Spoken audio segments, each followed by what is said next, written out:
Inilah suasana dramatis saat petugas kepolisian Resort Asahan mengevakuasi pelaku ke dalam mobil patroli. Warga yang geram terus mengejar dan berusaha menghakimi pelaku. Sebelumnya, pelaku berinisial R ditangkap warga di kediaman kakak iparnya karena telah mencabuli dan menyetubuhi keponakannya sendiri yang masih di bawah umur. Pelaku melancarkan aksinya setelah kedua orang tua korban tengah tidak berada di rumah. Pelaku mengaku nekat menyetubuhi karena nafsu melihat korban yang tengah berbaring di tempat tidur. Tidak hanya itu, pelaku sempat mengancam korban agar tidak menceritakan aksi bejat pelaku. Apa? Nafsu. Berapa kali Bapak lakukan? Sekali. Kenapa bisa punya pikiran seperti itu, Pak? Tersangka yang merupakan paman korban masuk ke dalam rumah, melihat posisi si korban dalam keadaan tidur, timbullah niat si tersangka untuk melakukan perbuatan tersebut. Kemudian masuk ke dalam kamar dan mengancam korban apabila korban memberitahukan sesuatu kepada orang lain akan dibunuh. Pelaku terancam hukuman 15 tahun kurungan penjara. Kini, kasus persetubuhan keponakan sendiri telah ditangani Unit Pelayanan Perempuan dan Anak Polres Asahan. Presiden Joko Widodo tegaskan tidak setuju tes wawasan kebangsaan menjadi dasar pemberhentian 75 pegawai KPK. Sementara itu, hari ini Novel Baswedan melaporkan anggota Dewas KPK Indrianto Seno Aji karena diduga melanggar kode etik.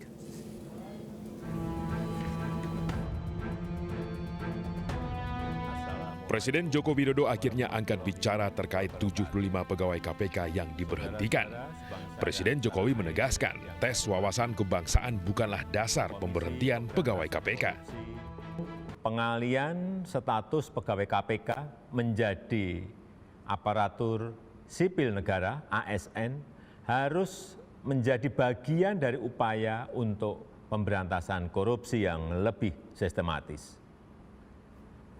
Hasil tes wawasan kebangsaan terhadap pegawai KPK hendaknya menjadi masukan untuk langkah-langkah perbaikan KPK, baik terhadap individu-individu maupun institusi KPK, dan tidak serta-merta dijadikan dasar untuk memberhentikan 75 pegawai KPK yang dinyatakan tidak lolos tes. Sementara itu siang tadi penyidik senior KPK Novel Baswedan didampingi Sujanarko, Direktur Pembinaan Jaringan Kerja Antar Komisi dan Instansi di KPK, datangi kantor Dewan Pengawas KPK. Kedatangan mereka tersebut guna melaporkan salah satu anggota Dewan Pengawas KPK, Indrianto Seno Aji. Dalam kesempatan tersebut penyidik senior KPK Novel Baswedan mengungkapkan jika Indrianto Seno Aji dinilai telah bersikap di luar kewenangan dan melanggar kode etik. Profesor Indrianto Seno Aji, beliau diduga melakukan pelanggaran kode etik yang serius. Kenapa demikian? Dewan Pengawas, sebagaimana yang kita tahu, tentu fungsinya adalah salah satunya adalah melakukan pengawasan. Siapa yang diawasi? Pimpinan KPK dan pegawai KPK. Dan juga bertanggung jawab untuk menjadi hakim etik. Ketika Dewan Pengawas melakukan hal yang sifatnya operasional, contohnya ikut dalam konferensi pers yang itu dilakukan oleh Profesor Indrianto Seno Aji bersama dengan Ketua KPK Pak Firly Bahuri, itu kami lihat sebagai permasalahan karena Dewan Pengawas tidak mempunyai fungsi untuk operasional di KPK. Pak Profesor Indrianto Seno Aji bukan pimpinan KPK dan bukan pegawai KPK. Diketahui sebelumnya, 75 pegawai KPK yang tidak lolos tes wawasan kebangsaan diminta untuk menyerahkan tugasnya ke atasan. Salah satunya penyidik handal KPK, Novel Baswedan. Kita ke informasi lainnya, Masjid Al-Wakar di Malang, Jawa Timur ditutup sementara akibat adanya klaster COVID. Pasca 18 warga perumahan Permata Hijau dan Bukit Hijau di Kota Malang terpapar COVID, Pemkot Malang memaksimalkan upaya tracing dan swab antigen massal untuk seluruh warga. Dari hampir 80 warga yang diswab bertambah 3 orang yang positif COVID-19. Hingga kini total warga perumahan yang terpapar virus corona menjadi 21 orang.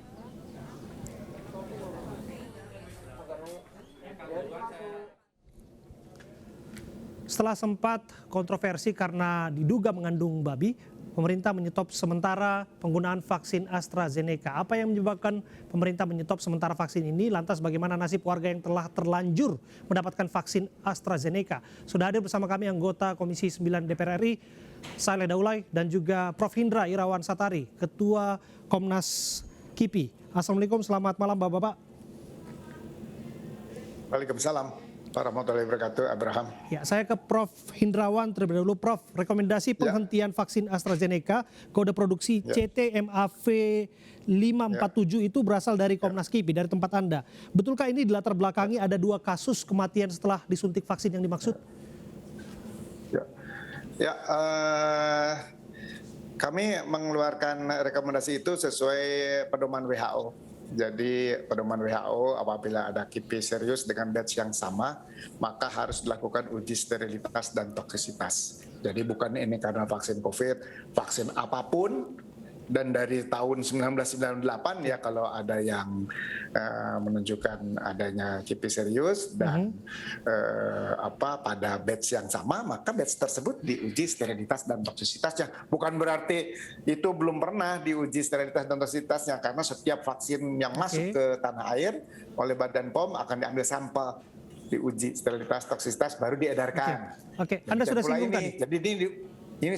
Jadi ini diuji ulang. Oke, sudah singgung soal KIPI seriusnya, Prof.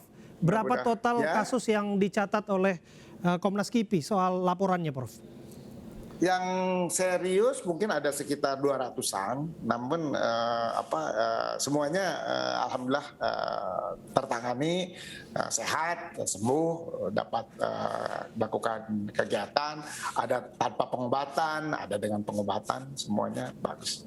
Oke, ini termasuk 2 tadi yang disebutkan meninggal dunia, patut diduga. Yang 2 itu kita untuk memenuhi pedoman dari WHO itu, maka kami mengeluarkan rekomendasi dan karena harus diperiksa oleh lab yang tersertifikasi dan yang dipunyai oleh Badan POM itu diaudit oleh WHO setiap tahun, sehingga lab itu yang dipilih untuk diperiksa sterilitas, apa ada pencemaran atau tidak, toksisitas, apa ada zat-zat yang berbahaya atau tidak. Kalau setelah selesai itu hasilnya tidak ada tanda-tanda yang membahayakan, maka dapat diberikan kembali. Prof. Hindrawan, dari 200 KIPI serius tadi, dari total berapa dosis yang sudah diinjeksi, Prof?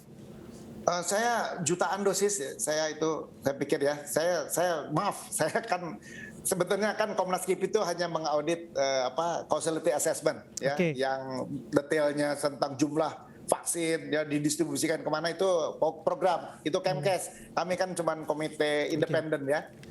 Saya bukan pegawai Kemkes dan juga bukan pegawai Badan POM. Barangkali yang bisa dijelaskan yang serius tadi apa yang dialami oleh warga yang menerima vaksin AstraZeneca CTMAV 547. Memang yang sering ditemukan itu demam, sakit kepala, lemah badan, ya, lemes, ya, itu demam sekitar 30%, ya, sakit kepala sekitar 20%, ya, lemah badan juga sekitar demikian. Dan itu memang ditemukan pada laporan-laporan clinical trial fase 1, fase 2, fase 3 dari vaksin ini, baik di Eropa, baik di Amerika maupun di England, di UK juga demikian. Memang itu gejala-gejala yang ditimbulkan pada vaksin ini, namun biasanya tidak menimbulkan kematian. Oke, nah, ini menjadi pertanyaan lantas berikutnya adalah mengapa kemudian uji toksisitas kemudian juga sterilitas keamanan dari vaksin ini dilakukan sekarang setelah penyuntikan itu dilakukan kepada penerimanya, dalam hal ini adalah warga?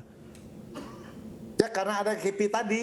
Karena ada KIPI serius menggunakan yang sama, nah itu prosedur. Tidakkah seharusnya ini sudah di screening lebih awal terlebih dahulu? Sudah dilakukan uji sterilitas dan toksisitas. Waktu AstraZeneca tiba di tanah air, sudah dilakukan uji sterilitas dan toksisitas secara prosedural oleh Badan POM ya, bukan oleh kami. Oke, saya kembali saya coba dapatkan persepsi dari DPR RI, dalam hal ini Bang Saleh Daulay. Anda termasuk orang yang vokal soal ini. Bang Saleh, 448.000 dosis dari total 3,8 juta vaksin AstraZeneca adalah CTMAV 547. Aspek utama vaksin kita ketahui keamanan, namun ini sudah terlanjur masuk dan terlanjur ada kasus. Apa kata-kata yang tepat untuk mendeskripsikan ini semua?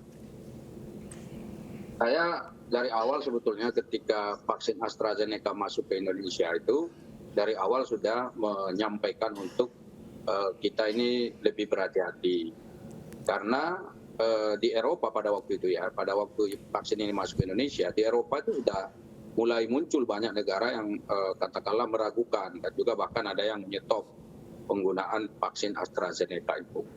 Nah lalu sekarang kan setelah disuntikan ada kasus nih, jadi diakui tadi oleh Prof tadi itu, ini ada lebih dari 200 kasus, kemudian ada 2 kasus kematian misalnya seperti itu kan menunjukkan bahwa memang ada semacam problematika ya di dalam vaksin ini sendiri. Jadi kalau kita bandingkan dengan katakanlah vaksin yang sudah dipakai di Indonesia seperti vaksin Sinovac misalnya, vaksin Sinovac yang digunakan itu kan belum ada yang sampai seperti itu. Ya kipinya ya yang menurut laporan yang kita tahu.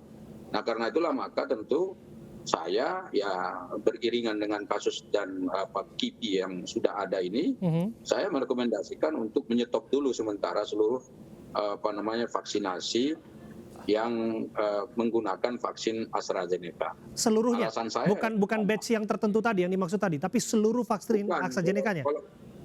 Kalau batch yang tertentu itu kan memang sudah dihentikan. Untuk apa diserukan untuk dihentikan semua?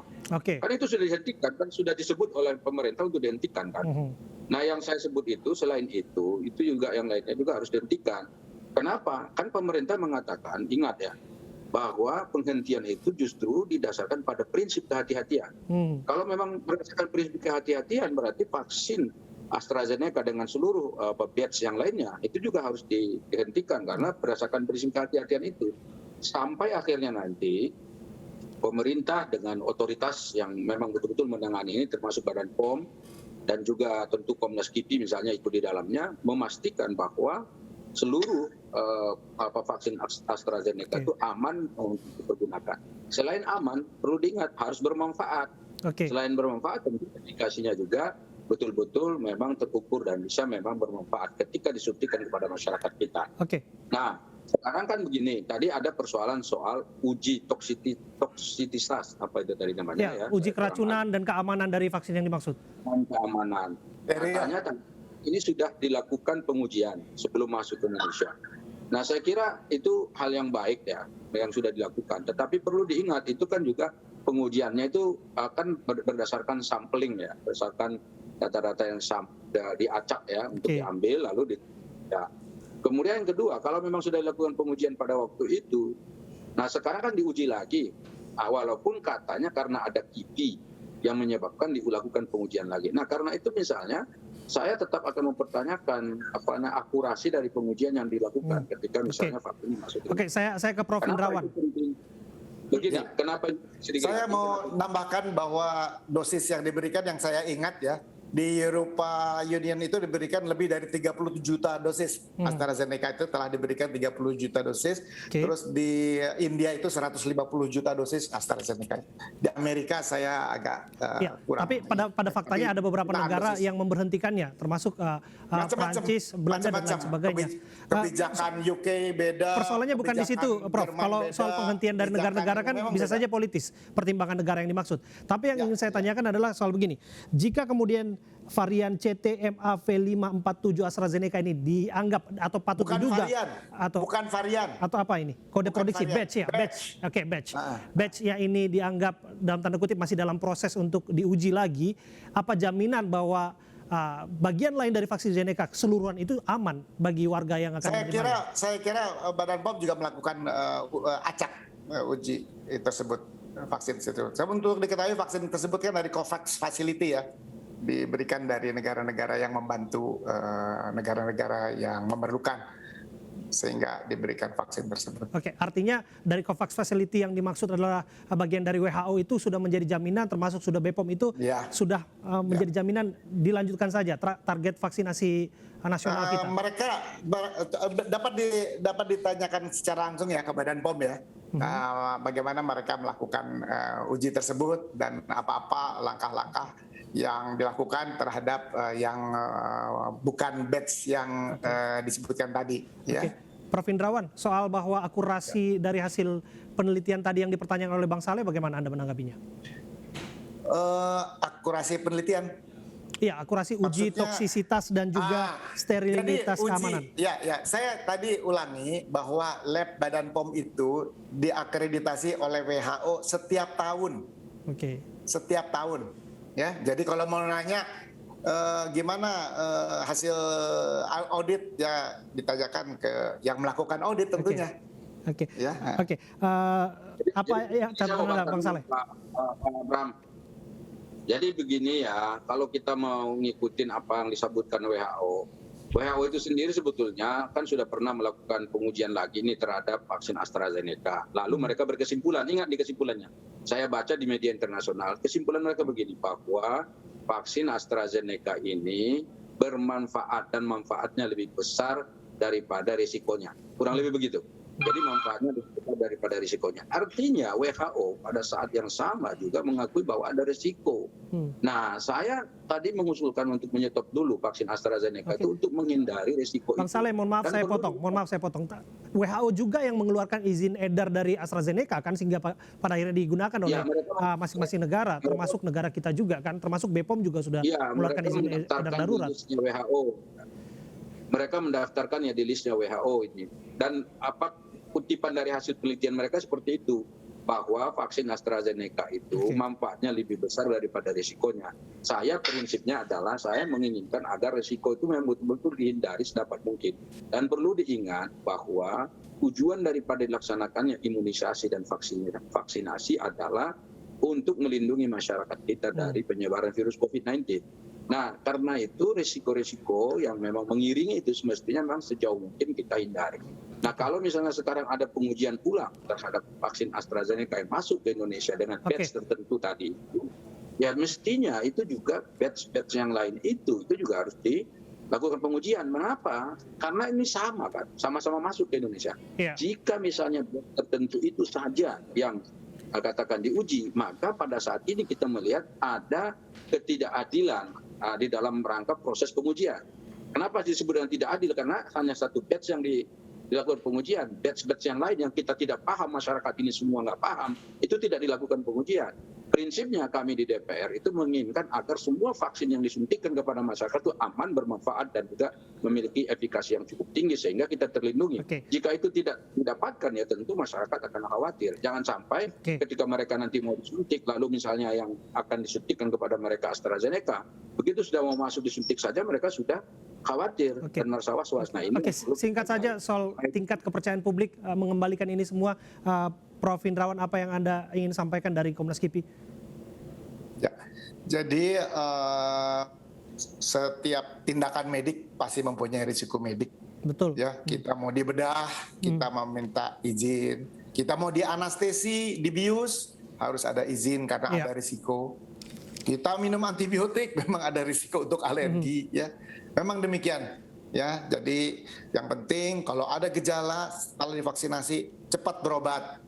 Sebetulnya ada nomor telepon di kartu vaksinasi, namun kalau tidak memberikan respon, berobat ke dokter, ke fasilitas pelayanan kesehatan, ke rumah sakit, agar segera diberikan pertolongan segera untuk diobati, untuk dirujuk, untuk dijemput, untuk diantar, supaya jangan sampai terjadi kejadian yang fatal. Mudah-mudahan kejadian ini tidak berulang, semuanya paham dan melanjutkan vaksinasi, karena virusnya belum berhenti.